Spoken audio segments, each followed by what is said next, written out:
Hi there, it's Debbie with the Pick and Coop Farmstead, and I did a really great video for you guys yesterday. I planted all kinds of things, and I also did a mini garden tour. Even had Johnny, he was my guest, my dog. But I went back in the house and I was editing it, and somehow it got a glitch with my editing app, and I shut my phone off, and I knew better. But there's nothing else I could really do. And of course I didn't save my video anywhere else, and it lost the whole thing, all 25 minutes of it. I know, you're really sad. So this morning I'm making another video, and I am going to plant some melons today, and then I want to try to rig up my little CD disc thing across my strawberries. I'll be trimming those up too, and that's what we're going to be doing today. Okay, so here we are. This is the area in the garden where I have this big wooden trellis from Allen Val that I have strategically stapled, that I use that word loosely, the twine so my melons can go up and over the twine. So right now I have some sort of melon on this side. I had one in the middle that died, and as you remember, these guys were in the group of plants that got dumped off of my bike. So we don't know what kind of melons they are, but there was one there. I had to pull it as it did not survive. But 2 out of 3, that's not too bad. Plus there's another guy right down here on the bottom. And so I think out of all the ones I have here, I might put 3 in here. I think that's a little crazy. But let's see, I'm going to try to find something in the smaller. Now these are the ones I got from that little fruit stand by Hawes's. I honestly don't know the name of it. And they're the delicious little cantaloupes. It's like an ambrosia cantaloupe, and they grow well. And they are delicious, and we really like them. So I think I'm going to put one right there. Maybe I'll put 2 seeds just because.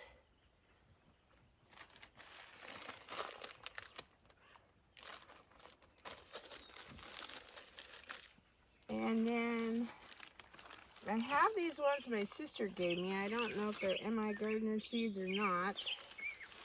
They are Crenshaw melons. So I'm going to put a tag for the cantaloupe. Let's see, I'll put ambrosia cantaloupe. At least these will know what they are, right?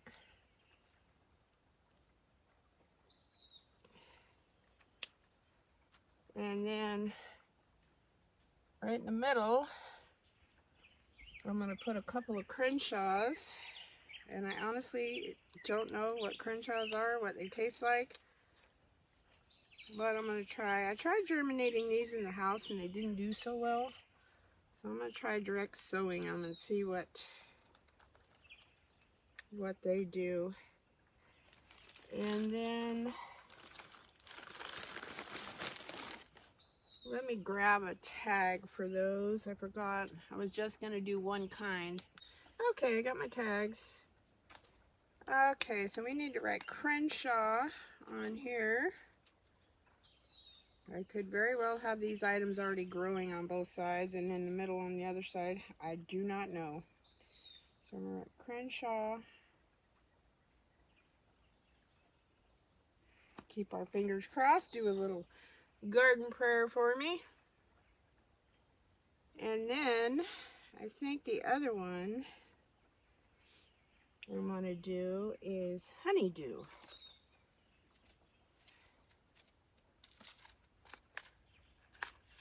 I do have a regular big watermelon, but this is just not a big enough area for this to grow.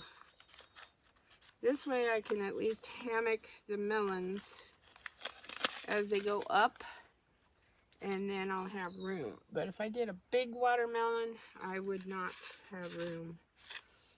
All right, let's just do 2. 2. Bon voyage, little fellas. Do your magic.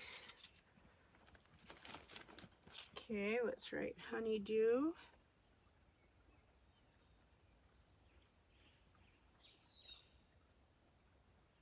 Alright, that takes care of the melon problem.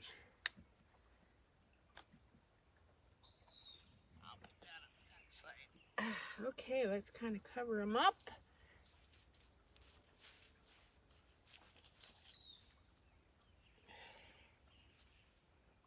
There we go. Tamp them in a little bit.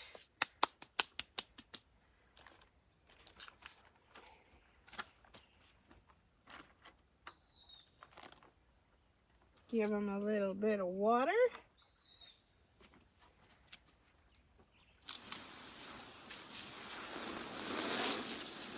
Sprinkle, sprinkle.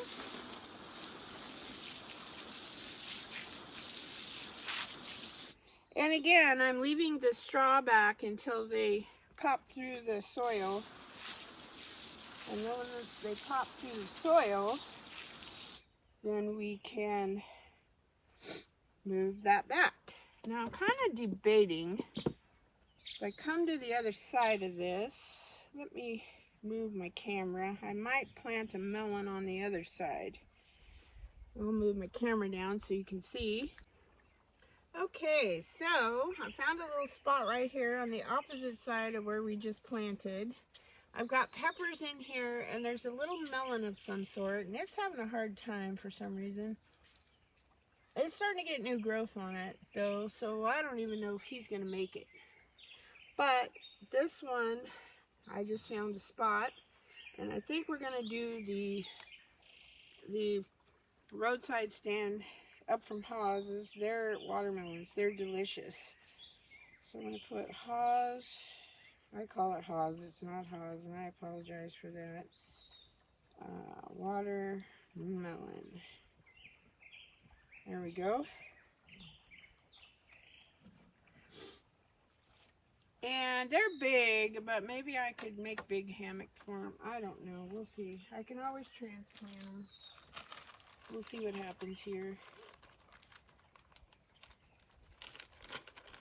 They're just itty bitty seeds.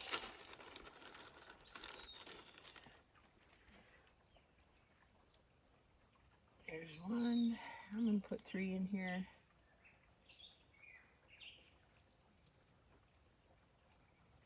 Alright, we'll see what happens with these guys. Give them a little garden prayer and a prayer to the Lord. Let these little guys flourish. I'm going to put that little sticker in there. There we go. It's funny, the further you go along, the more you look for bare spots to plant things, and then pretty soon everything starts growing up, and it looks like a little jungle in there, but that's okay. As long as it has enough room to grow and produce, we're in business. Okay, those are nice and soaked. I think I'll water the other ones a little more.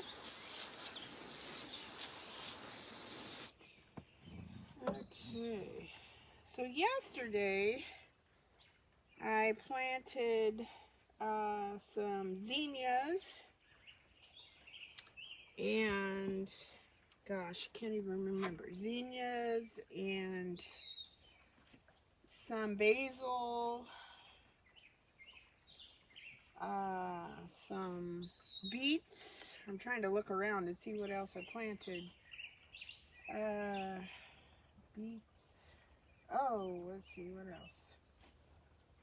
Beets. I got another spot over there I can plant something. I got a little case of ADD this morning. Let's see. Let me look over here and see what I got going on here. Zinnias. I think those are zinnias over there. Possibly zinnias there. Oh, maybe I planted a cucumber there. Let's see what this is. Oh, Armenian cucumber, because I wasn't sure. I think I have one on the end. That's right. You can never have too many cucumbers, right? So that's what I did yesterday, and I gave you a mini garden tour. So I think I might do that today as well. I'm going to get some watering done, and then I will give you a mini garden tour. Oh, and I showed you my radishes. They're getting red. I'm going to harvest some lettuce today, possibly a couple radishes, which will be a nice salad for dinner. And my broccoli is getting really big, which I'm excited about that. Oh yeah, and I'm going to put my discs hopefully across my strawberries and trim them up. So come along. Okay, so now I'm over here trimming and tying up my tomatoes again. They're just growing like crazy, which is a very good thing. And just trying to keep them all nestled up in here.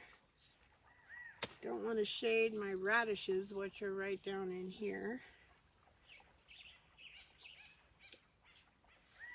Let's see. And then as I come along, I always, like I said, I always bring a jar of, so I can fill it up with water in case I trim some suckers. And if you want some suckers so you can have more tomatoes, you want to get them pretty good size. I see some on here, but they're not quite large enough to grab for propagation. They're just little guys like this tall.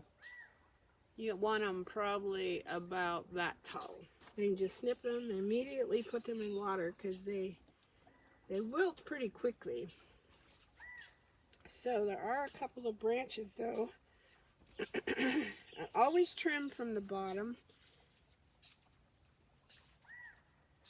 especially if they are determinant tomatoes, because you don't, because determinate tomatoes only grow so high, and that's it. They are determined height is what I want to say.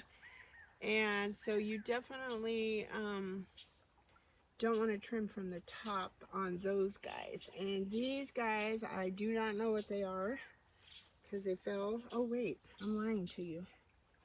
Oh, these are the Oregon Spring, which I think they don't get really big because I remember from last year. All right, there we go. So these are all tied up. I tied up the ones on the other sides. They're doing pretty darn good. These are okay. These are pretty short. These are Oregon Spring also. They're kind of slow growing because I planted all my seeds at the same time. Pinch those guys off of there. Okay, and then my broccoli right behind me is just getting really nice and big. I'm excited. I would say another week I could probably harvest that. Okay, on to my experiment here. This is my strawberry bed. Then I've got these 4 posts. There's one here, one back there, one over there, and everything's backwards. One. They're everywhere. Anyways, I have 4 posts on the outside of my beds. And the goal is to take this twine and we're going to tie it up onto these posts. Kind of secure it with a zip tie. Everything is a zip tie. And then we're going to add these CDs, stack of CDs that I have here. So let's just hope it works. So first of all, I want to make sure, I think I'm going to go from diagonally.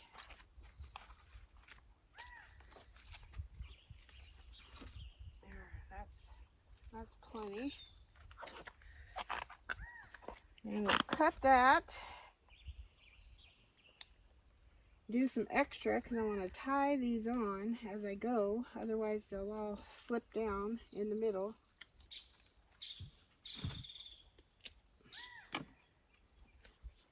We're going to tie this on here.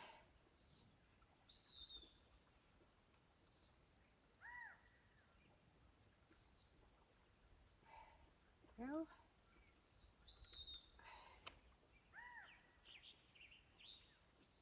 And then I think I'm going to zip tie it just to keep it from slipping. Run that through the twine.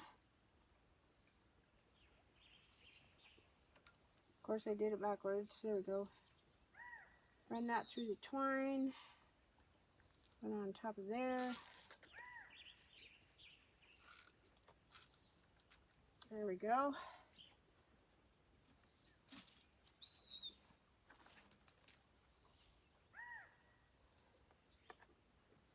I don't know how many of these I need, and I'll probably end up doing overkill, as I normally do.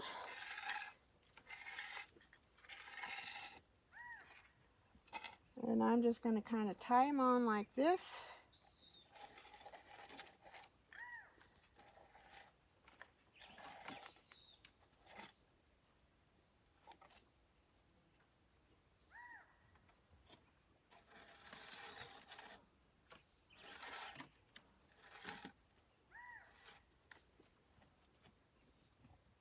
And then we'll space them out.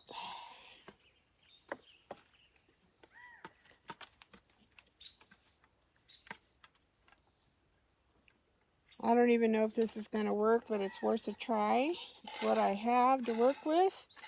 Other than that netting, and the netting's going to be a pain in the you-know-what. So, probably put them about a foot apart.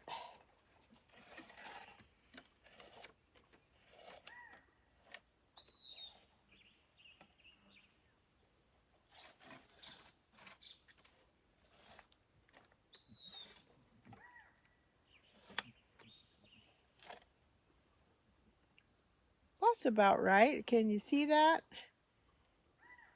There, I think this just might work. Okay, I'm going to continue doing this, but I will speed it up so you don't have to sit here and watch the 2-hour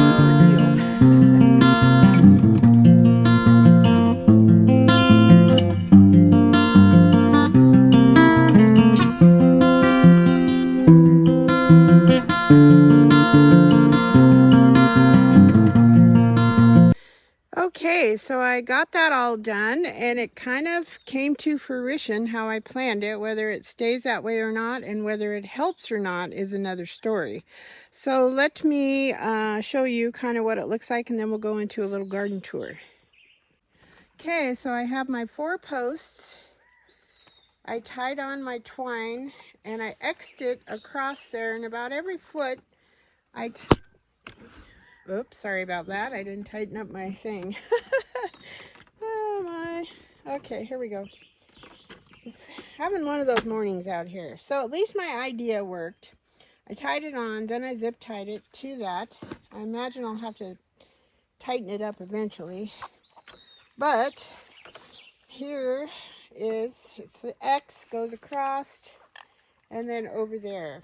So the idea is the shininess of the CDs is supposed to scare the birds away.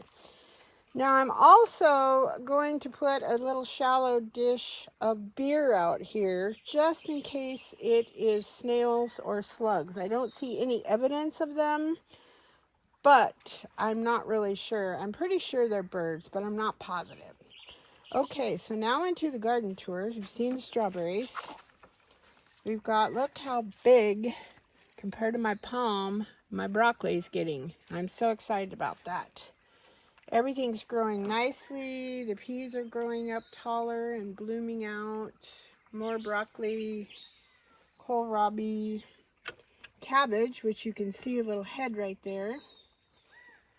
Then we're going to come back over. This side, we've got squash. All the squash I thought died is not dying, so we're going to have a lot of squash. Then we've got a zinnia, some climbing beans, another beautiful zinnia, more squash. This one has a little baby, I'm guessing zucchini on there. And then we've got tomato plant, the mystery tomato, and then look at that little cucumber. And then we've got more cucumbers. They're doing pretty darn good. I think all four of them survived. Those are the ones that were on the thing that fell. Okay, I'm going to switch arms here. We've got zinnias ready to pop out.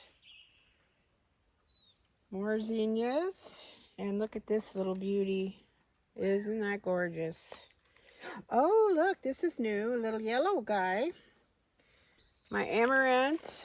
Those are the next things that have to be pulled up. They're doing fabulous. And look at the time. No pun intended. Then we have our poor little basil. I've got to get some, I think some worm compost tea out here. It looks like it needs something. It's lacking something. Purple sage. Parsley. Beautiful bushy chamomile. And look at this parsley. It's doing really well. Little baby chamomile. And then these little spots here, here, and I think over there.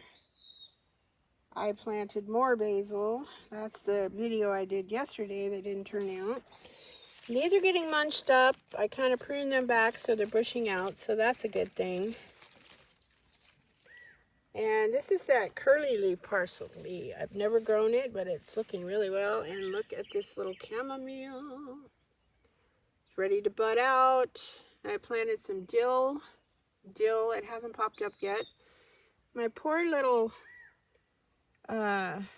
Tulsi basil or Halsey basil is just not looking that great. I think some diatomaceous earth and nutrients will be good. My little calendula has got little blooms, another little bloom coming out, several blooms. I'm really pleased with this. I plan on making salves with that. Then my oregano is already wanting to go to seed, so I need to trim some of that up and dry it. Here's my one dill. It's coming back from the bug fest. Then over here we have this beautiful, beautiful amaranth. More zinnias, and look at the freckled lettuce, and look at all the blooms on that chamomile. And then I reseeded some cilantro since mine did not survive, and it's popping up. And look at this beautiful giant marigold. Now you do want to, oh, there's a little bug on there. There's a couple bugs. Get off there, guys. I don't think you're a friend. These you want to let dry. I know your first instinct is to deadhead them, but let them completely dry on the plant. Then pick them.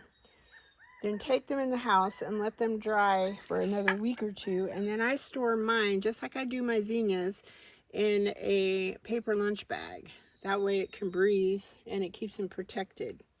So here is my other lettuce, looking really good. And more amaranth over there. That stuff's growing like crazy. And then we're going to come over here, and then here is the great jungle cat, Lilo. Hi, Mama Kitty. Meow, meow. She's eating grass. Okay, so over here is the batch of tomatoes that I did not think was going to survive, and look at this. We have got blooms. Oh, there you go. They're long, they're leggy. I just keep trimming them up. These ones, I don't know. Oh, Sans Marzano. Some of them are Sans Marzano. There's more blooms on this guy right there. They all did good. I think I had maybe one little guy that did not survive, which I was pleasantly surprised. Now this is the new one. It's called a buttercup squash, and I figured I've got the trellises in a V, and I thought I would put it right in the corner, and I can train it to go up this trellis here. Now these are supposed to be really similar to butternut squash, but they're really sweet and delicious. Now I did plant some beans from seed down here, and the bugs kind of ate some of them, but I've got like 4. I don't think the other 2 will survive, but that's okay. I can plant more. They grow fast. Then let's go this way. I've got peppers. These are all sweet peppers, bell peppers. Some of them should be, let's fix that. Yeah, these are all sweet bells. Then I should have, right here is a purple tomatillo, which I didn't think survived. Other side is more peppers. There we go. And that is a purple tomatillo. So 2 out of the 3 survived. I decapitated them, I thought. I know 1 for sure. Then this is a green tomatillo that I bought from this lovely little gal over in Oak Run. I can't remember the name of her farm, but I will put it in the link. I'll look it up. And these are the beets that I just planted yesterday, and I looked over here while I was making my bird deterrent for the strawberries, and my dog dug around in there and was laying there. This part is not disturbed, so hopefully we'll get beets there. More little peppers right here. Eggplants. These are the sad eggplants, but look at them. They're leafing out. I'm pleasantly surprised. This one's leafing out. More eggplant. Uh-oh, the pests are getting to them. And we've got mustard. Loads of mustard. Then we're going to come over here. And it's really muddy and slippery. As you can see, my brother-in-law's been at his irrigating again. Alright, so right here is my one and only nasturtium. My celery. We've got more zinnias, and these are all hot peppers, and they don't look very pretty right now, but they look a heck of a lot better than they did. So I did want to show you my radishes, but I've got to kind of hang on to where I'm going here. This mud gets like ice. Okay, this is where we just planted the melons. We got 2 melons here. This one is going to need to be up on this this string here. Maybe I can do that without smashing it. There. Don't know what kind of melon it is. We'll have to see.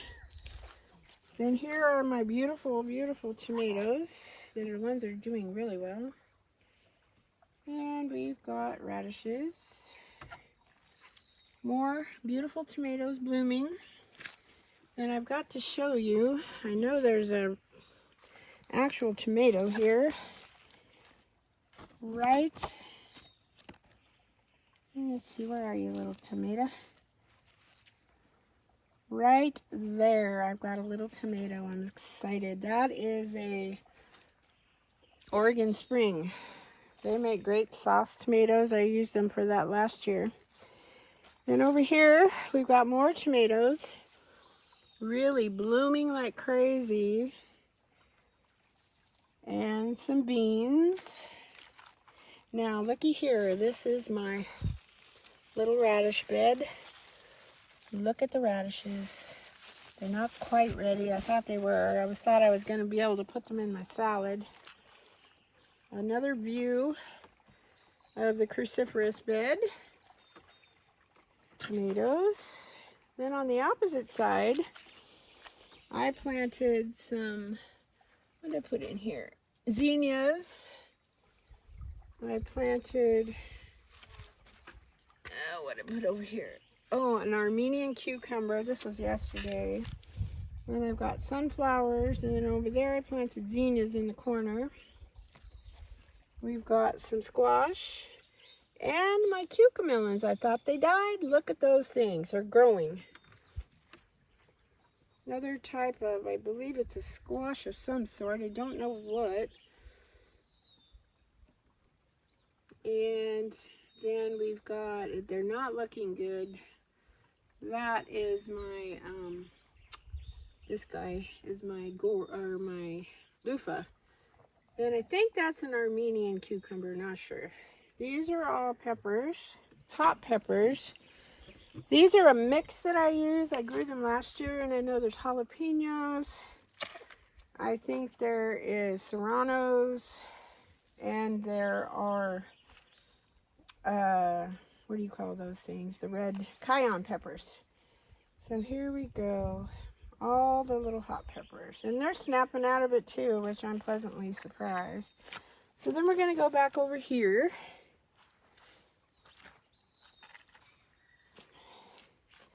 This mud is torrential. I've already fallen a couple of times. It's just like ice. There we go. Bear with me. Okay. So now we're going to go back over here. This row I planted sunflowers. They haven't popped up. That was just a couple days ago. Right here are my sweet little pumpkins. They don't get very big. They're little pie pumpkins. Here we have the princess pumpkins. There's only one hill that nothing's popped up on yet. And I was getting concerned with my Hubbard squash, but look at this. We've got 3 hills that we've got the Hubbard coming up on, so they just took a little bit longer. That's okay. We're going to have a lot of squash and pumpkins. Okay, so over here, this is the last bed. We've got our little okra. It's plugging along. My onions are still in the cup. That'll be on my next project. Then here we have, let's look here, the pickled bush cucumbers. So we're going to have quite a few. These are already getting their true leaves. That's these guys. These are the bushy cucumbers. And then over here, these are crookneck squash. Right through there. Then we've got acorn squash. Over here we have our lettuces. I might plant the onions on the ends or in between the lettuces here. I don't know if you can see the rows. It's kind of hard with the sun right there. There we go. So we've got lettuce. Then we have okras at the end. They're still thriving. I've even got some beans on the opposite side over here. So I'm going to have plenty of beans this year. And as you can see, there's a gopher hole over there. And that's where this darned irrigation water is coming in. It's like a lake. I'll show it to you. It's so hard to function with this red dirt, red clay dirt, and you add water. It's like instant slip and slide. So here we have this huge lake. All water. Apparently Lilo wants to check it out. And I've got some big melons right here. Don't have the heart to take them out yet. But this is right where my next bed is going to go. I like to leave about 2 feet in between for my walkway. And I started raking it out, but I can't do anything now because all this darn water is out here. And I don't know how to fix the problem. But hubby does. And then here's the culprit of the beet bed. Oh, nice. Johnny, did you get in my beet bed and tear it up? He says, but I'm too cute. Too cute. All right. Okay, that's about all I have for you today. It's getting a little hot out here. I didn't get out here as early as I wanted to today. I actually slept in until 6:30. I usually get up between 4:30 and 5. So I'm going to go ahead and let you folks go.